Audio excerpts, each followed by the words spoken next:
All right, what's going on, everybody? Welcome back to another Real Talk video. I pray y'all are doing well as we give the Most High all the honor, the glory, and all the praise and worship.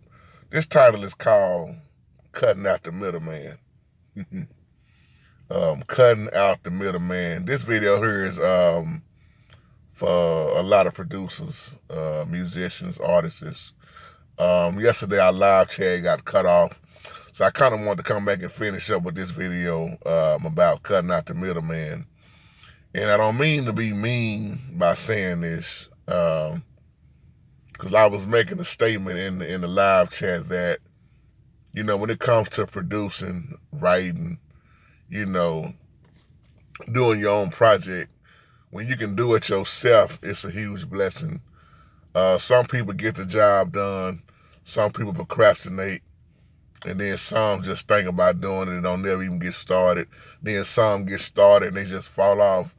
But cutting out the middleman saves you so much money. Because I made a statement telling everybody, no, I'm not with no record label. I am my record label. And the reason why I'm saying this is because so many record labels for years have gotten over on so many people, done ripped so many people off, done abused so many people in so many ways. And a lot of artists that especially never had nothing, they never really read their contract. They just signed, and made so many mistakes, got taken advantage of and lost so much money. But when you cut out the middleman, mostly like what everybody do now, they have their own studio at home, So that's why I was telling y'all yesterday, when you asked me, JT, who produced that? Me. JT, who was that singing? Me. You know what I'm saying? JT, who was that playing the piano? Who was that doing all the other instruments? Me. And then I said, then you'll hear on some of the tracks my little brother playing the bass or the lead guitar. But all that comes to me, So it's not being mean. Especially if you done been one of those ones that been taken advantage of. But when you cut out the middle, I really like to say it's more than cutting out the middle, man. And a good brother asked me yesterday too about copyrights. Yes, copyrights is good. Copyright, I like to say copyrights protect you in so many ways. It's like having some protection, especially when it comes down to some legal stuff and somebody trying to steal your music. But like you was asking me, big brother, like I was saying, when I responded back to you, when I get through producing all my tracks, that's what I do. I go to the U.S. copyright, website, and pay their little money, and I try to tell artists all the time, man, it's the same price whether you do a whole album or a single. So I always tell artists, man, take advantage of that. Instead of just getting one song copyrighted, you see what I'm saying? Do many. Do it in bulks. Get your money's worth. Because it don't make no sense to. I'm gonna just say, you do this one song and then I'm gonna get this one copyright, and you go on the website and you get this one, but you got 4 or 5 others sitting right there. You know what I'm saying? No, get your money's worth. Because it's the same price. It don't make no sense to pay $100 and something for one song when you can pay $100 and something for 13 or 14 tracks. You see what I'm saying? So be wise on that. But like I say, when you cut the middle person, now think about that, and then you now look at what it's done turned into digital downloads. So just like I'm working on an album, I tell y'all I'm working on an album that I'm dedicating to my wife. That's me, doing all that. I'm never gonna use a record label. Just like me and my big bro, my big JT. Y'all remember Big JT? He hasn't been on camera in probably a long time since y'all seen Super JT. He was playing that bass, acting funny, acting crazy with the bass, But Big JT started his own, So he started DWP Productions. Because we all have had our run-ins with cats that's just not gonna do right. You know what I'm saying?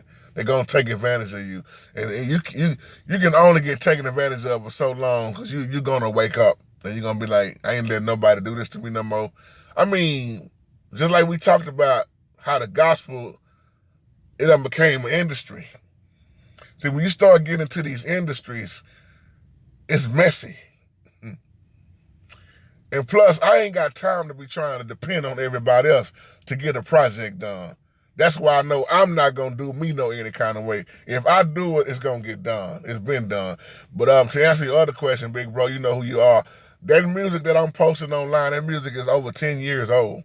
It just seemed like it's new because I'm reposting it. I have a bigger crowd a bigger fan base now on YouTube, and I'm trying to separate my page where you can kind of just see the music. That's why I put the links under the video if you want to just go listen to the music. But then you can also generate money off of YouTube by playing my music. So another thing I like to tell the artists is hook up with ASCAP or BMI. Now, you got a great argument on which one is better. ASCAP charges you $50, and BMI is free. But let me say that again. ASCAP is two ways you can go. You can pay $50 or you can pay $100, you know. Because if you pay the $100, you're going to cover both sides, the publishing, you know, and everything else. So just like me, I'm hooked up with ASCAP. But some people use BMI and some people use ASCAP and BMI. What are you talking about, JT? Your royalties. And Jack, you had a good question. Your royalties will last you your lifetime. If you Google royalties, it will tell you that your royalties will last for life, and even after you die, you still get another 70 years of your royalties. That's why some people can come out with some hits, man, and it just lasts for life. And every time it's being played, you're getting a percentage off of that. So record labels hate when you cut out the middle person. Studios hate when you cut out the middle person because a lot of studios are hurting, my brothers and sisters. Because like I say, most people are doing their stuff at home. I'm going to tell you something. It don't take a whole lot of money to buy you a little setup for the house, according to how you know who you are and how you like to operate with it. It don't take much. But that's another thing, you cutting out the studio.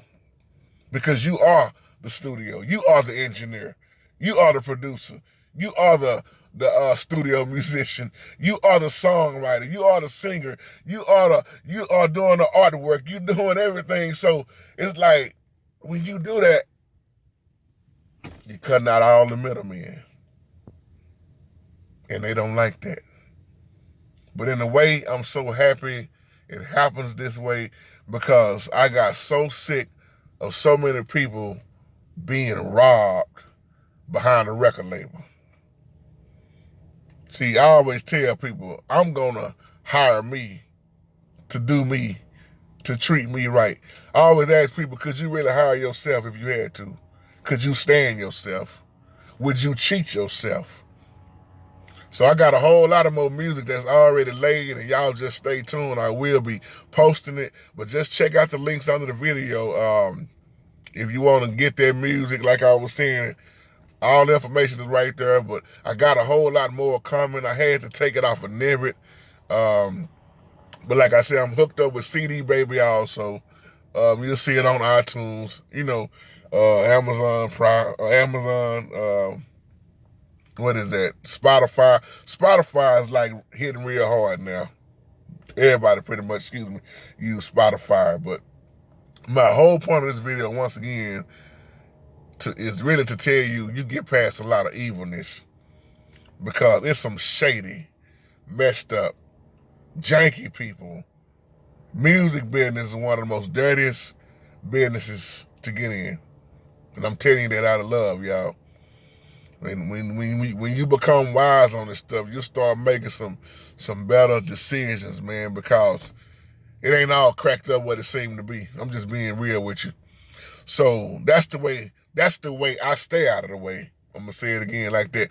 That's the way I stay out of the way because I do everything myself. And when I'm saying that, I'm not saying that to brag.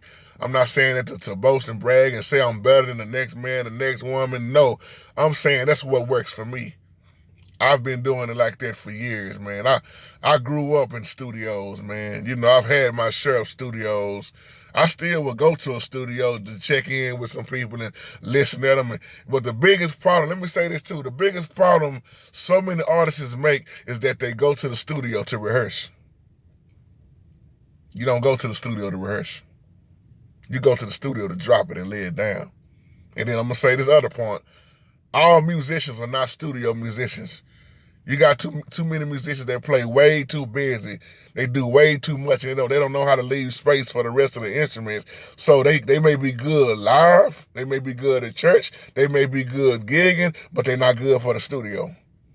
Especially if you got a bass player that don't know how to just run the bass line.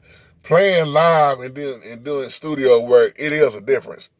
Now, if you're doing a live CD, that may be something different too. But when you sticking to your format and you putting down something nice, you don't want to put down no junk. You can't just throw no anybody on your stuff. So that's another tip I try to tell a lot of people. Don't go to the studio to rehearse, because those engineers, man, unless you got a hookup, them engineers will stick it to you according to how much they charge an hour. So a lot of people, they don't get that. Then they be mad. I done seen brothers almost, physical altercations because they went into the studio and then they got mad when the engineer said, hey man, this is what you owe me. You know, you been in here 7 hours. You know, you only rented it out for 4 hours. I ain't saying that. Sometimes they won't say nothing. They'll just say, here your bill. You know, you go rent out an 8-hour block or a 6-hour block.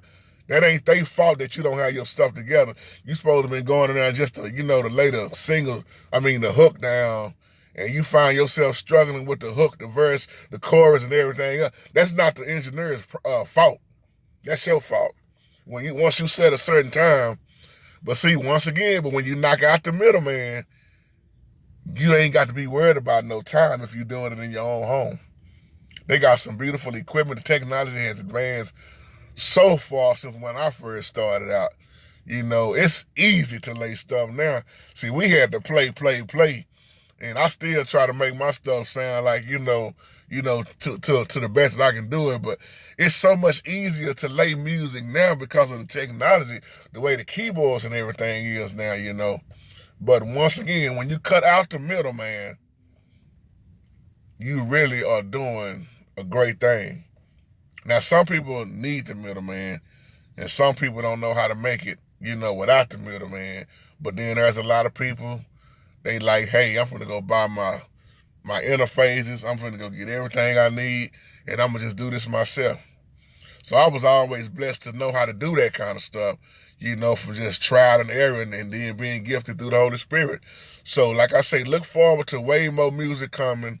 And I hope this video can help somebody, encourage somebody, and stop the next person from being ripped off, signing a contract that they don't know nothing about. Just make smart decisions, man, because record labels have made way more money than a lot of these artists have. And that's the thing, they always try to show you, the fortune and the fame. But they really be trying to just get you to see the fame and not the fortune. Somebody catch that later. I love you and have a blessed day.